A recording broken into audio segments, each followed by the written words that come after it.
बिस्मिल्लाहिर्रहमानिर्रहीम स्टूडेंट्स, आज हमारा सेकेंड ईयर केमिस्ट्री में ऑर्गेनिक केमिस्ट्री का जो चैप्टर 7 है उसके उसके अंदर हमने आज ऑर्गेनिक कंपाउंड्स के नेचुरल सोर्सेज में लास्ट टाइम हमने कोल को डिस्कस किया था।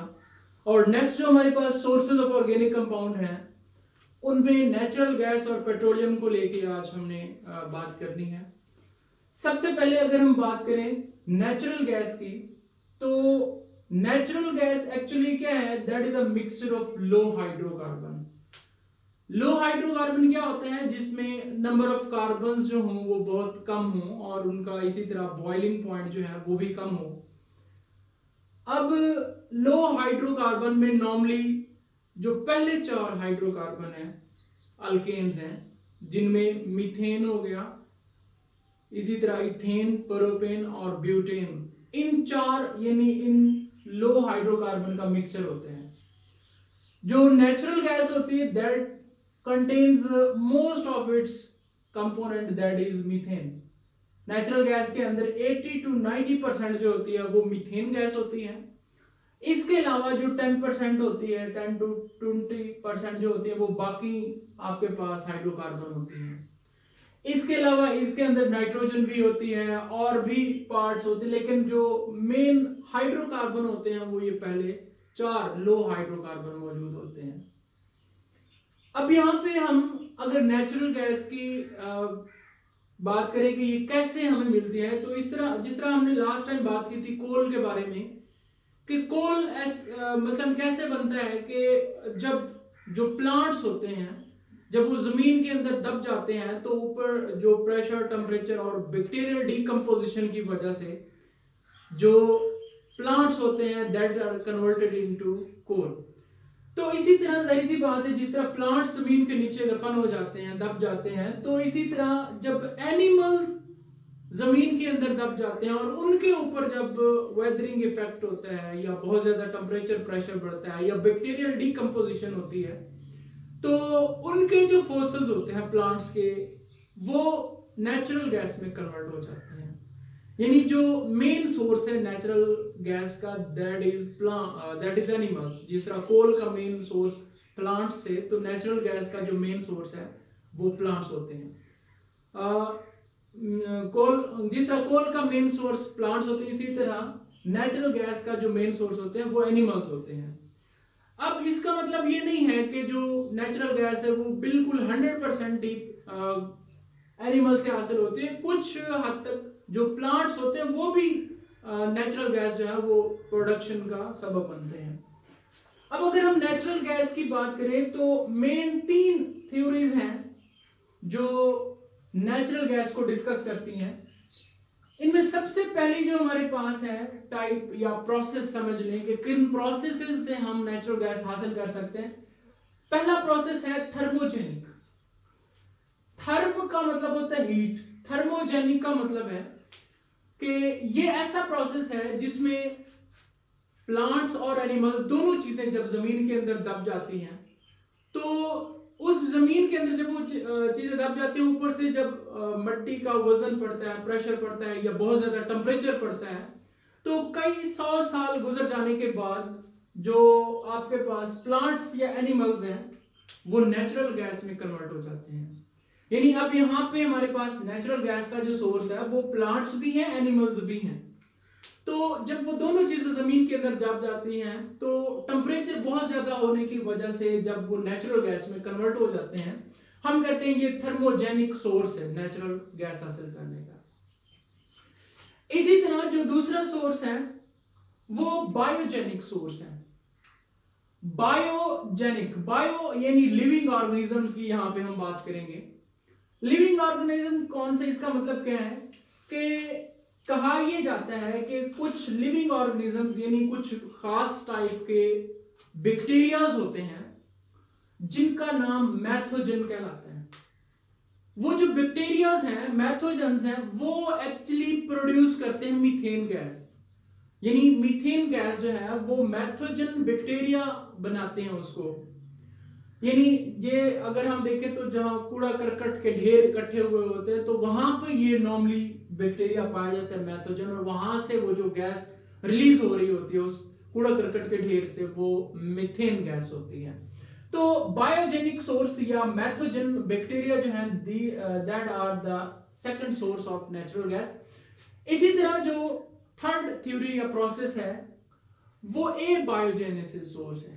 ए बायोजेनेसिस सोर्स बड़ा इंटरेस्टिंग है कि जो हमारी जमीन है उसका आपको पता है जो रेडियस है वो 6400 किलोमीटर है। जमीन के नीचे जब हम चले जाते हैं और तकरीबन कोई हम जितना काफी सारा नीचे चले जाएंगे, ये तकरीबन कोई 2-4 माइल्स हम जब नीचे जाते हैं तो वहां पे यानी सपोज कर लें कि जमीन के सेंटर में बहुत ज्यादा नीचे जो है ना बहुत ज्यादा क्वांटिटी में प्लाज्मा मैग्मा पाया जाता है, और वहां ये गैसेस की फॉर्म में मौजूद होते हैं, हाइड्रोजन भी और कार्बन ही, और इनके अलावा भी बहुत सारी गैसेस मौजूद होती हैं जमीन का जहां पे। अब जब वो गैसेस ऊपर को उठती हैं तो वो आपस में रिएक्शन करती हैं, और जब वो आपस में रिएक्शन करती हैं यानी प्लाज्मा से निकलने वाली ये जो गैसेस हैं या ऊपर को उठती हैं तो वो आपस में रिएक्शन करती हैं, और जब रिएक्शन करती हैं तो ये पॉसिबल है कि वो आपस में रिएक्शन करके मीथेन गैस या नेचुरल गैस में कन्वर्ट हो जाती हैं। अब मीथेन या नेचुरल गैस के अलावा और भी बहुत सारी गैसेस बनती हैं, carbon dioxide, sulphur dioxide, carbon monoxide, लेकिन ये भी पॉसिबल है कि मीथेन गैस भी साथ प्रोड्यूस होती है।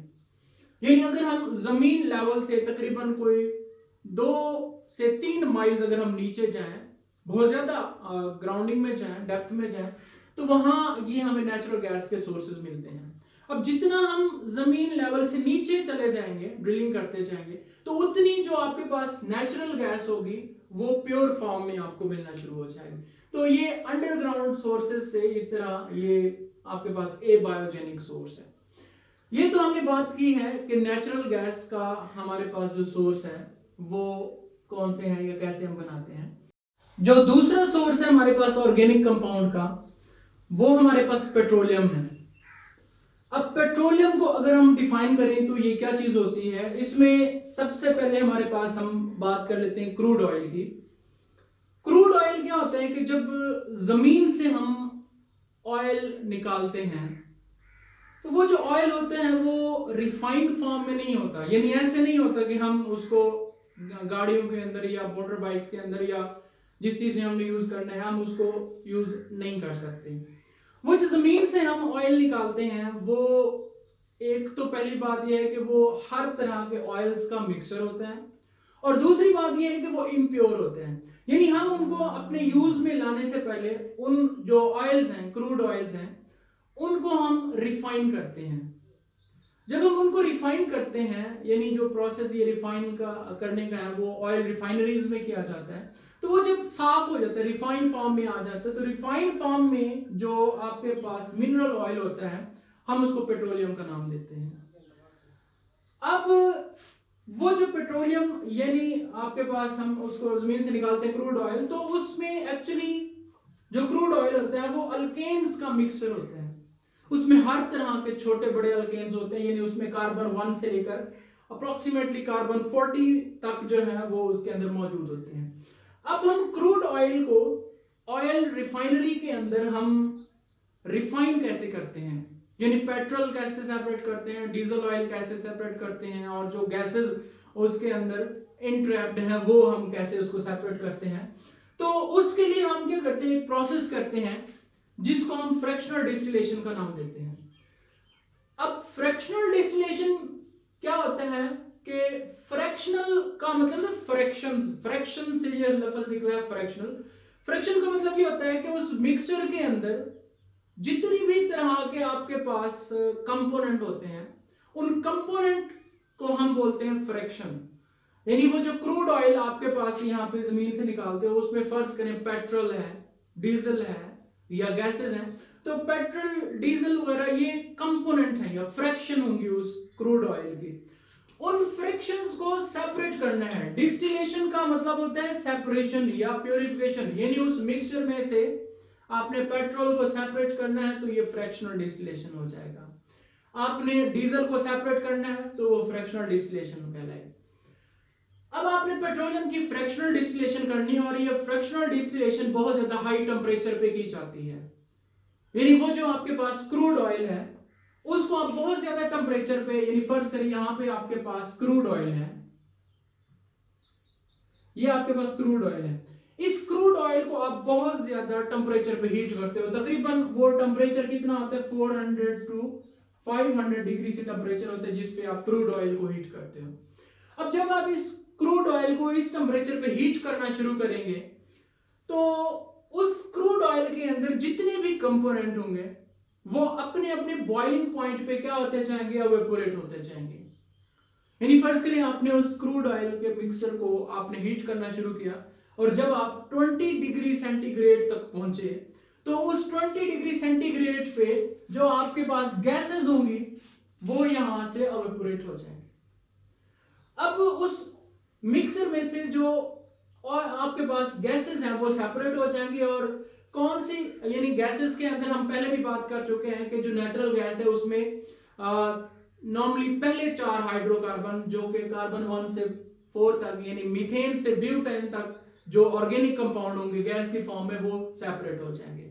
जो बड़े हाइड्रोकार्बन हैं जिनमें नंबर ऑफ कार्बन ज्यादा है वो अभी भी इसी में मिक्सचर में मौजूद रहेंगे। तो आपने यहां से गैस जो थी वो सेपरेट कर दी, तो इस तरह हम इसको रिफाइनिंग ऑफ गैस बोलते हैं। तो refining of gas 20 degree C पे हो गई और इसमें पहले 4 हाइड्रोकार्बन जो थे मिक्सर में वो सेपरेट हो गए और इनको हम वो जो गैस हमें यहाँ पे अवेलेबल हुई उसको हम एज फ्यूल यूज कर सकते हैं या केमिकल्स की मैन्युफैक्चरिंग में भी यूज होता है।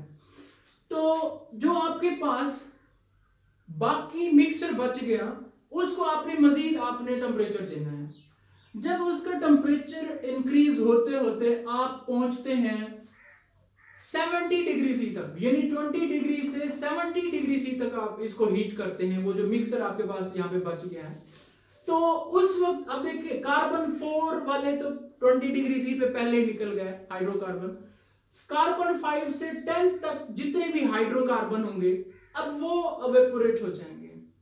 अब वो जो कार्बन 5 से 10 तक एवेपोरेट हो जाएंगे जिनको हम गैसोलीन का नाम देते हैं, और गैसोलीन में जो मेजर गैसोलीन और पेट्रोल एक ही चीज होती है, ये दो एक ही चीज का डिफरेंट नेम है, गैसोलीन और पेट्रोल एक ही चीज होती है और उसमें जो मेजर कंपोनेंट होता है पेट्रोल के अंदर वो C8 होता है, ऑक्टेन होता है।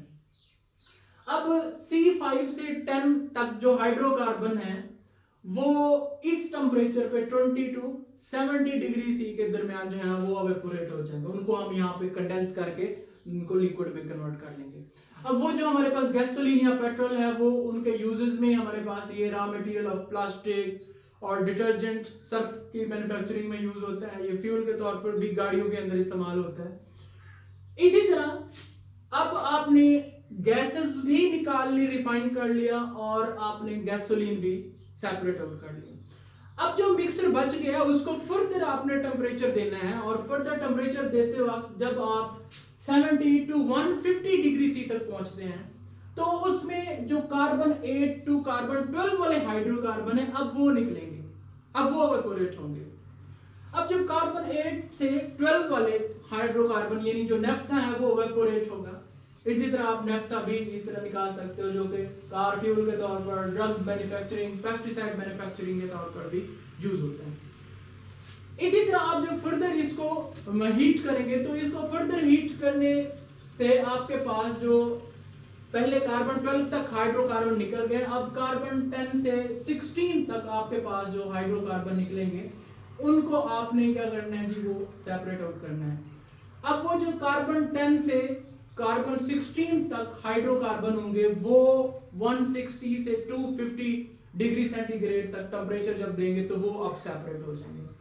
और 10 कार्बन 10 टू कार्बन 16 तक के जो हाइड्रोकार्बन होते हैं उसको हम केरोसिन ऑयल बोलते हैं। और केरोसिन ऑयल जो है ये एविएशन फ्यूल यानी जो जहाजों के अंदर हम एज फ्यूल यूज करते हैं वो उसके तौर पर यूज होता है, या ये सॉल्वेंट फॉर पेंट्स, ये पेंट्स के अंदर जो हम मट्टी का तेल हम यूज करते हैं उसके तौर पर भी ये यूज होता है। इसी तरह हमारे पास जो ये वाली फ्रैक्शन है यानी जब आप टेम्परेचर को 250 से ज्यादा इंक्रीज करते हो, 250 टू 350 या 300 डिग्री सी तक जब आप इसको हीट करते हो तो आपके पास कार्बन 14 से कार्बन 20 वाले जो हाइड्रोकार्बन इस क्रूड ऑयल के अंदर मौजूद होंगे, अब वो फ्रैक्शन की फॉर्म में सेपरेट हो जाएंगे, यानी उसको हम गैस ऑयल बोलते हैं। और उसके बाद उसकी जो सबसे बड़ी एग्जांपल है वो डीजल फ्यूल है। तो इस तरह हमने जितने भी कंपोनेंट थे इसके पेट्रोलियम के, उस क्रूड ऑयल के, वो हमने सेपरेट कर लिए। यानी इनके अलावा और भी हाइड्रोकार्बन होते हैं जो हम सेम इसी प्रोसेस से सेपरेट आउट कर सकते हैं। तो इस तरह ये जो आपके पास देखिए, हमने क्रूड ऑयल में से सारी फ्रैक्शंस जो थी वो सेपरेट आउट कर ली, और इनके हमने यूजेस भी देख लिए, और ये भी देख लिया कि कौन सी चीज जो है वो किस टेम्परेचर पे सेपरेट होगी और उसमें कितने नंबर ऑफ कार्बन एटम्स होंगे। ये तो मैंने 4 से 5 फ्रैक्शंस यहाँ पे डिस्कस किए हैं। इनके अलावा जितनी और भी फ्रैक्शंस होती वो भी इस प्रोसेस के थ्रू जो है वो अपने अपने बॉइलिंग पॉइंट की बेस पे सेपरेट हो जाएंगी। तो जो बाकी इंप्योरिटीज बचेंगी वो रेजिड्यू की फॉर्म में यहां से सेपरेट हो जाएगा।